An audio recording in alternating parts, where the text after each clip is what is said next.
I, 23F, have a younger sister, Lisa, 18F, who I believe is the true incarnation of evil on earth.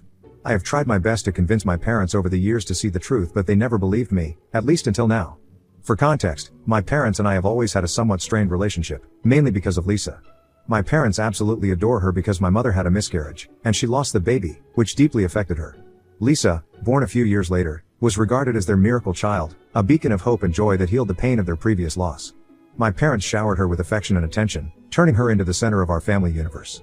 Now, let me be clear, I loved my younger sister when we were children. It's just that I slowly started realizing that Lisa had an incredible talent for manipulation that none of my family members were able to grasp. She knew how to twist the story in her favor, and she was a master at playing the victim card. Once on my birthday, I got this amazing antique pocket watch from our grandparents. I was so happy with it as my grandmother told me that it was a family heirloom. But Lisa, well, she was clearly jealous and kept asking if I could share it with her. I said no because it was a gift for me on my birthday. She tried to persuade our parents, but since it was from our grandparents, they couldn't do much.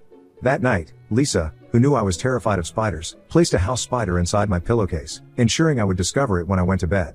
I awoke to the horrifying sensation of a spider crawling over my skin and started screaming. My parents rushed to my room in concern.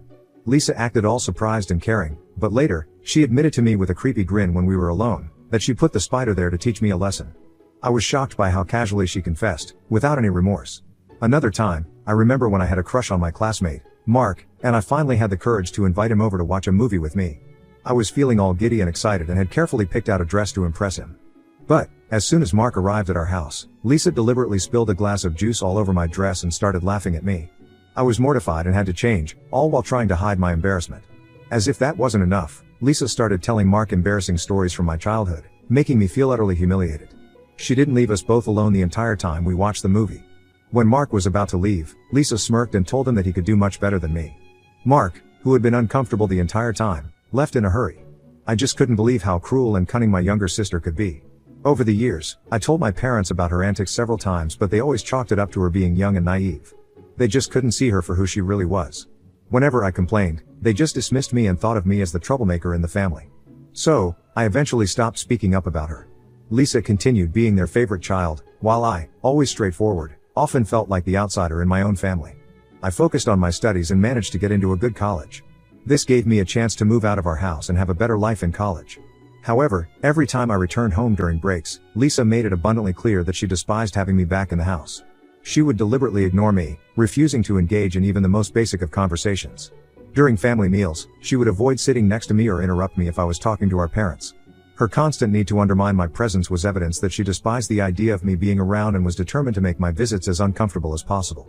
Lisa even used to mess with my stuff, pretending that she needed to borrow things, but would often damage them or lose them instead. My parents did nothing when I tried to complain and instead urged us to get along with each other. As a result, I began avoiding coming home during breaks. I would come up with excuses to spend my breaks with my college friends' families instead.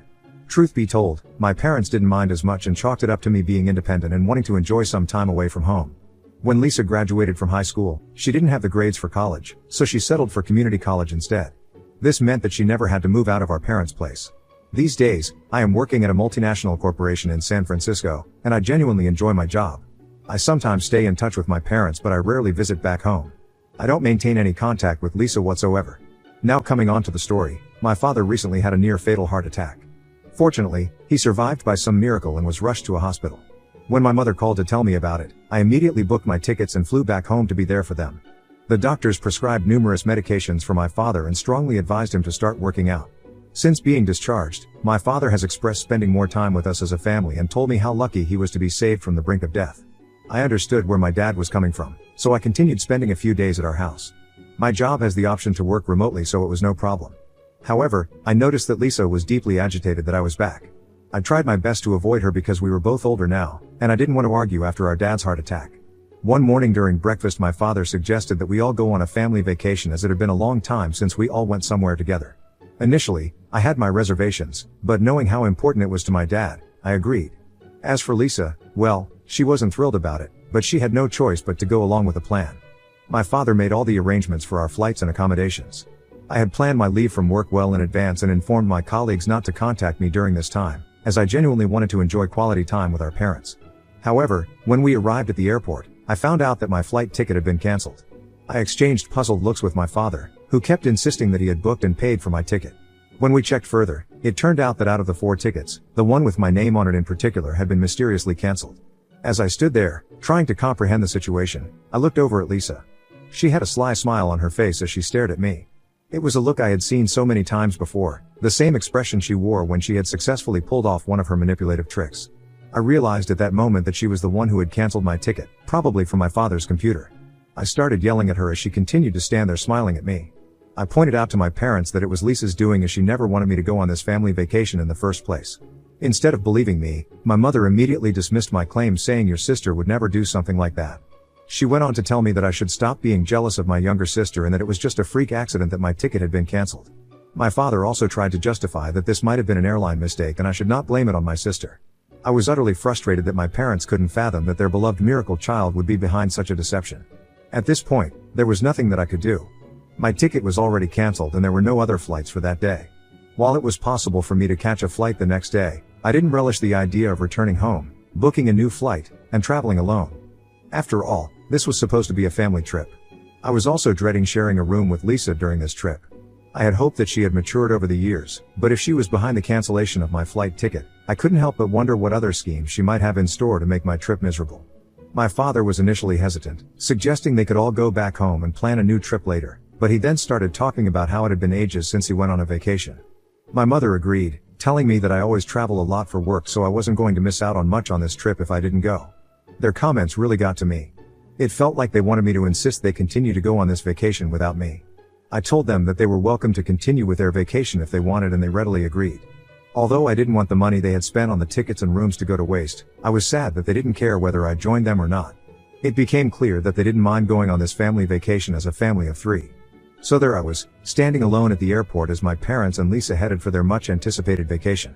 I decided to return to my home in San Francisco, not wanting to spend a day further alone in our family house.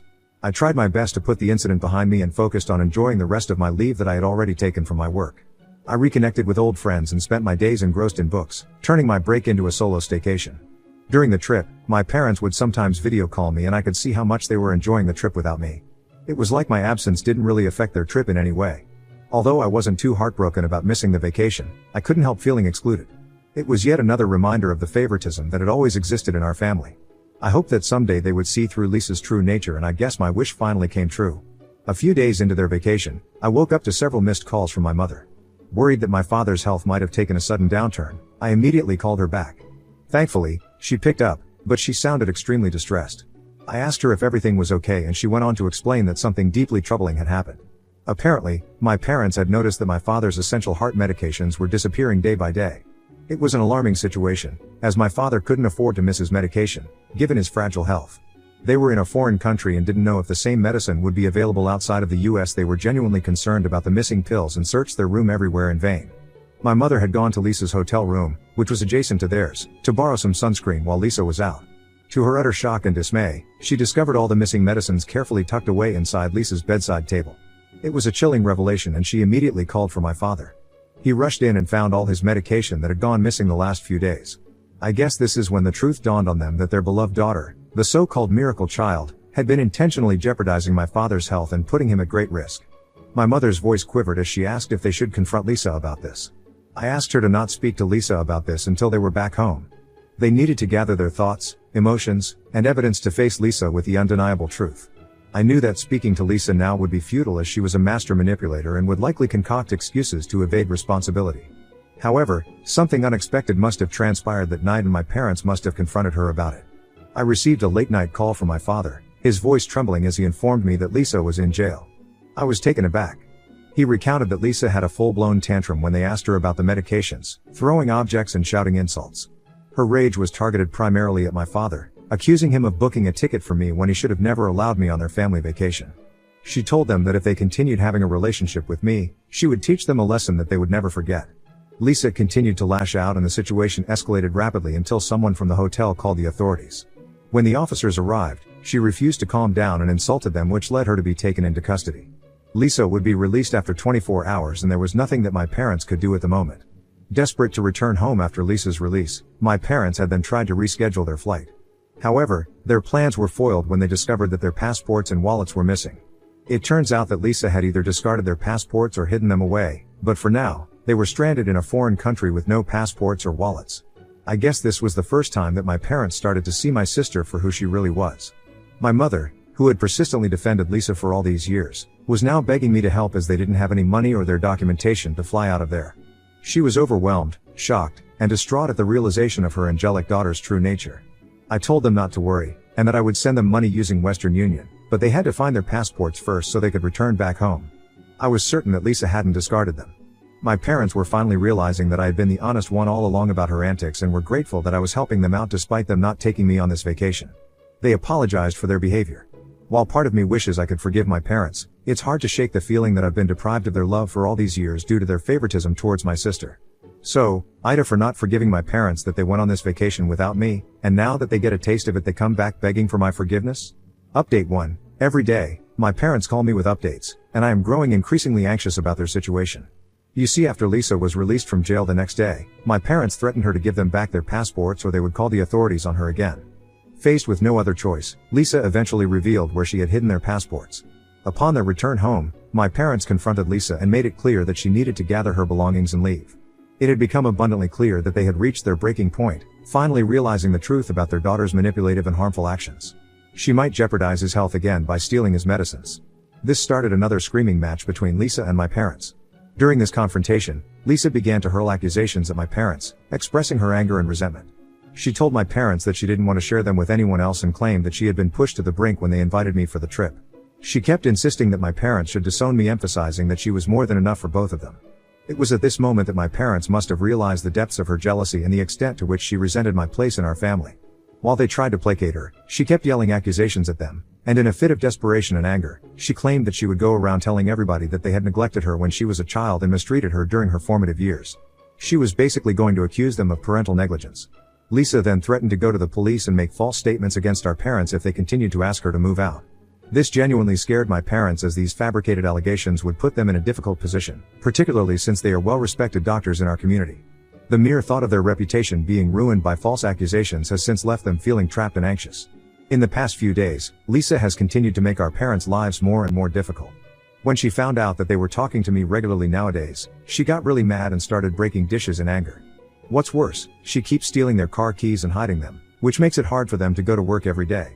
Just tonight, my mother called me in tears after another bad incident during dinner. Lisa had a big tantrum and yelled at them because she wanted my mother to cook for her. When she refused because she was tired from work, Lisa went on a rampage and started breaking furniture around the house. Then she went to her room and turned up the music really loud, which prevented our parents from getting a good night's sleep. The situation keeps getting worse, and it's taking a toll on my parents emotionally and mentally. I am increasingly concerned about what might happen next.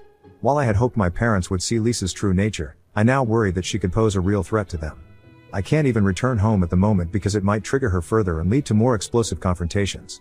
I'm doing my best to persuade my parents to consult with a lawyer so we can find a permanent solution to this ongoing crisis. The legal route seems like the best way to protect my parents and restore peace to our family. Update 2. Lisa has been arrested. As many of you predicted, with Lisa's increasing antics, this was bound to happen. One night, she came at our parents with a knife during a big fight. This terrified my parents and they were forced to call the police. The officers swiftly took her into custody, placing her under arrest on charges of assault. With Lisa in custody, our parents decided it was time to pursue a more permanent solution. They consulted with an attorney who advised them on the legal process for evicting her from their home. They filed a formal eviction notice that said she had to leave. They knew it wasn't easy, but it was necessary to make things safer. Our parents didn't want to continue pressing any charges on her as they just wanted her to move out.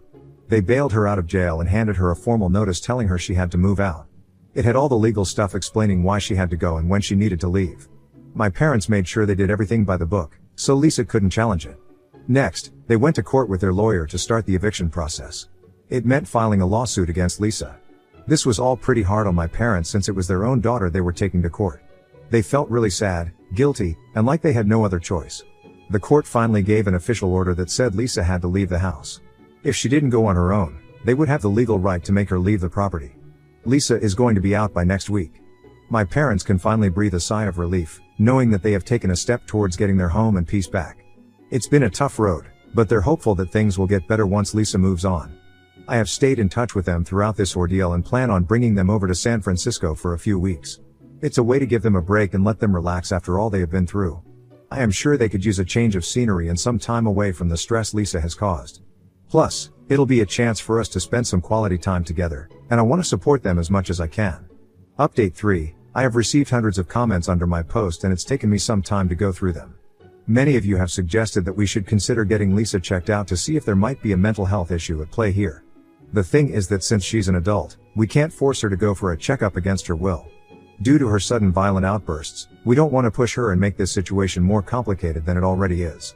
As I mentioned in my last update, my parents flew down to San Francisco to spend a few days with me. They are here to take some time away after what they went through the last few months. Yesterday evening, as we gathered around the dining table in my cozy apartment, my parents began to open up to me, their voices laced with humility and regret. They admitted that they had been blind to Lisa's true nature over all the years and begged for my forgiveness. My father expressed his remorse for not heeding my warnings earlier. He admitted that they never expected Lisa to turn out this way and were unable to see the truth that lay beneath her charming facade.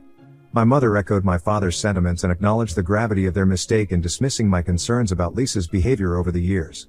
Her voice trembled as she voiced the pain of realizing how they had failed me by favoring her. I let them know that I appreciated them taking the first step in seeking my forgiveness. I shared several painful memories of the years of torment I endured due to Lisa's actions. My parents listened, utterly shocked and dismayed, at the extent of what I had endured on my own. They acknowledged the pain I had gone through and expressed regret over the isolation I felt in my own family. My parents recounted how their favoritism towards Lisa had clouded their judgment because they never had expected to get pregnant with her and always considered her to be their miracle baby. With sincerity in their voices, they begged for my forgiveness for all those years. It was a bittersweet moment for me, as I had always wanted their acknowledgement. While it may not have been the ideal way to mend our relationship, it was a turning point that brought some much-needed honesty and clarity to our family dynamic. We were, for the first time in years, truly acknowledging the issues that had plagued our family. I told them that it would take me some time to trust them again and we all agreed to work through this together. For now, I plan to make the most of the time I have with my family while they are here with me for the next few days. Update 4. As the days passed, my parents and I spent more time together, exploring the vibrant streets of San Francisco, enjoying leisurely meals, and simply relishing each other's company. It has been quite a journey to reconnect with each other by rebuilding the bonds that had been frayed by years of favoritism and denial. I came to understand that their decision to seek solace with me was not just about physical distance from Lisa, but a desire to rebuild the family they had almost lost. They needed a fresh start, and so did I. My parents and I have since discussed what to do with Lisa. She is currently staying at one of her friends' homes. We can't simply abandon her, despite the turmoil she has caused in our lives. As parents, my mom and dad feel a profound sense of responsibility towards their daughter, even if her actions have been unforgivable. We have come to terms with the fact that her behavior might not be just willful mischief but might be indicative of deeper issues. We plan to explore the possibility of a mental health evaluation to better understand her condition. However, since Lisa is an adult, we can't force her into such an assessment and plan to find a way to encourage her to seek help voluntarily. My parents plan on reaching out to Lisa once they are back home to see if she is open to a discussion. I don't want to contact her because she still holds a strong grudge against me, and I'm trying not to worsen the situation for the sake of her mental health. Considering the past incidents of aggression and violence, I have encouraged my parents to meet her at a public place so that she would be forced to control her emotions. Our primary goal is for Lisa to grasp our perspective and, most importantly, recognize the deep love and concern we hold for her. It's not about assigning blame, but rather about coming together as a family to address the issues that have strained our relationships.